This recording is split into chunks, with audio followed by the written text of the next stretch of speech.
The standard free energy change determines the spontaneity of the reaction.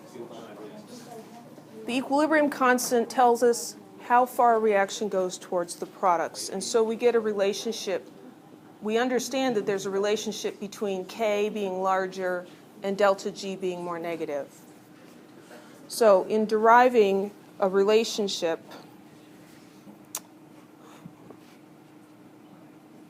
delta G for the reaction is delta G reaction prime plus RT log of Q, natural log of Q. So we need to think about equilibrium situation. K is equal to Q at equilibrium. And what's delta G for the reaction at equilibrium?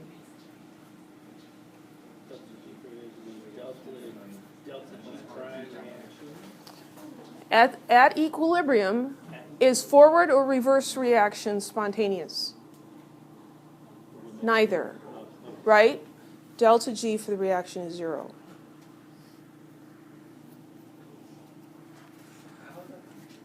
How is what possible? Because at equilibrium, Q equaled 1. Yeah. K equals Q. And so K will be 1. then we went over this. Yeah, I know, I didn't understand. You just You didn't understand it before? You didn't mention the 1 last time. You just said K equals Q. Don't worry about it. I won't. So these two things are true at equilibrium. Okay. K is equal to Q, and delta G for the reaction is 0. This makes sense just conceptually because it can't be forward or backwards. It's not going to go anywhere. Yeah. So it's 0. Yeah. So then we're going to take these things and substitute them in. So I'm going to put in 0 over here. 0 equals delta G standard for the reaction plus RT natural log of K. That's what I was missing last time. I was missing the 0. And so delta G standard for the reaction equals negative RT natural log of K. And that is our important guy right down there, the prime. So if we know the equilibrium constant, I guess we could calculate delta G prime. If we know delta G prime, we could calculate the equilibrium constant at various temperatures. Oh. Yeah. Question? No? Well, No? no. You said It's forming. kind of. It's coming together. Did you say something equal to 0? Just that whole thing, okay. Delta G for the reaction equals 0. RT, natural log of 0. No, I just want to make sure, because you were saying Q equals K. I just want to make sure that didn't equal 1. No. Sometimes it does equal 1. Sometimes. Sometimes it does. Yes, question. By larger K, what do you mean by larger? How? Larger meaning like as K gets larger, delta G gets more negative. If K is like 2 or K is 2,000, 2,000 is larger than 2. So if delta G is negative, then it's product over? Yes. So products are favored. Delta G being negative means the reaction as written will go in the forward direction spontaneously.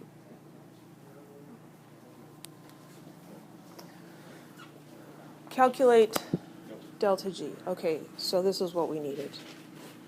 We needed the equation that I screwed up on earlier. So delta G0 for this reaction is going to equal negative RT natural log of K.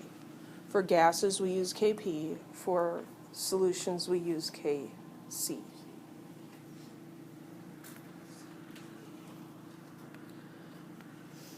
So we've got negative 8.314 joules per mole Kelvin and the temperature is 298 Kelvin, and natural log of 81.9.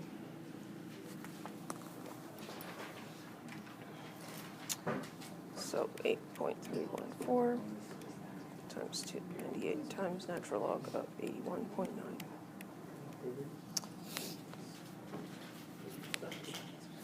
Negative 109.14 joules per mole, or negative 10.9 kilojoules per mole.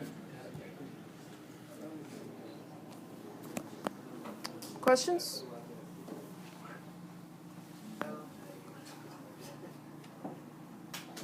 Is there a simpler formula we're getting to?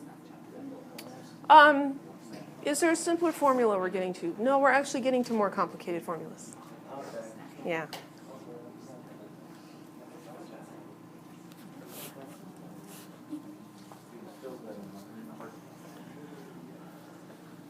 This is the reaction we were just looking at.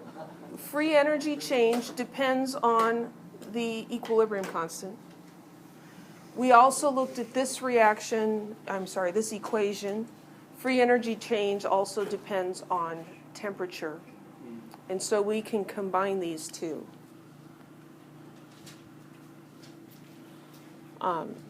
So they both equal delta G prime. Maybe I should have used the chalkboard today. The bulb going out was a sign that I ignored. So because both of those equations say delta G prime equals something, then the somethings are equal to each other.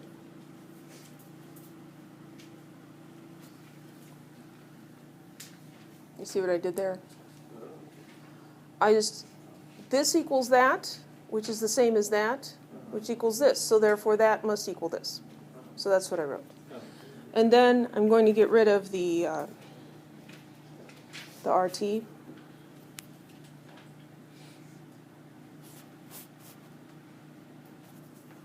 And this T here cancels out. And those guys cancel out.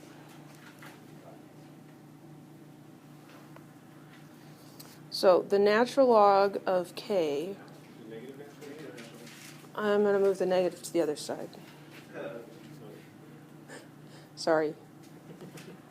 So I'm going to multiply by -1 there, and then this whole thing gets multiplied by -1. Is that better?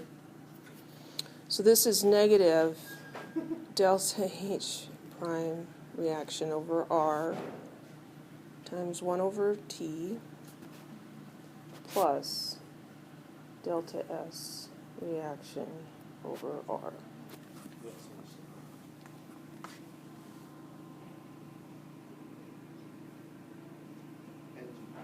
And why would I be doing this? I'm doing it this way because this is in the form of a line. Y equals mx plus b. We like things to be linear because then we can find numbers. So this is the straight line form of that equation. So we can plot natural log of K versus 1 over T and get a straight line.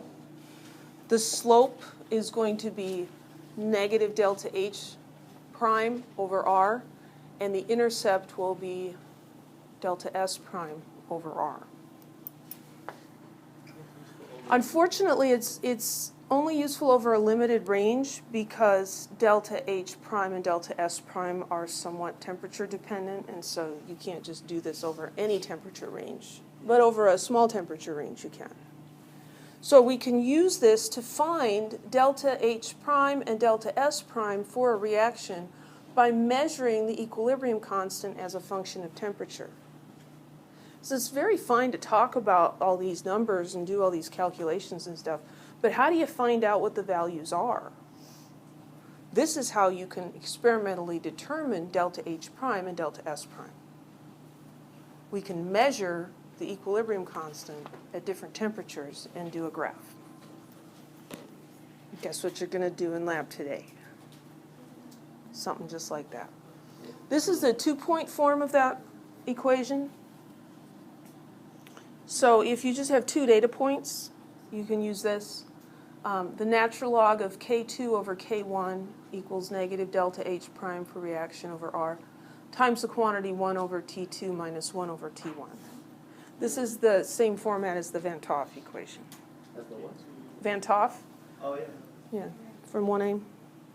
So here we can find the standard heat of reaction by measuring K at 2 different temperatures.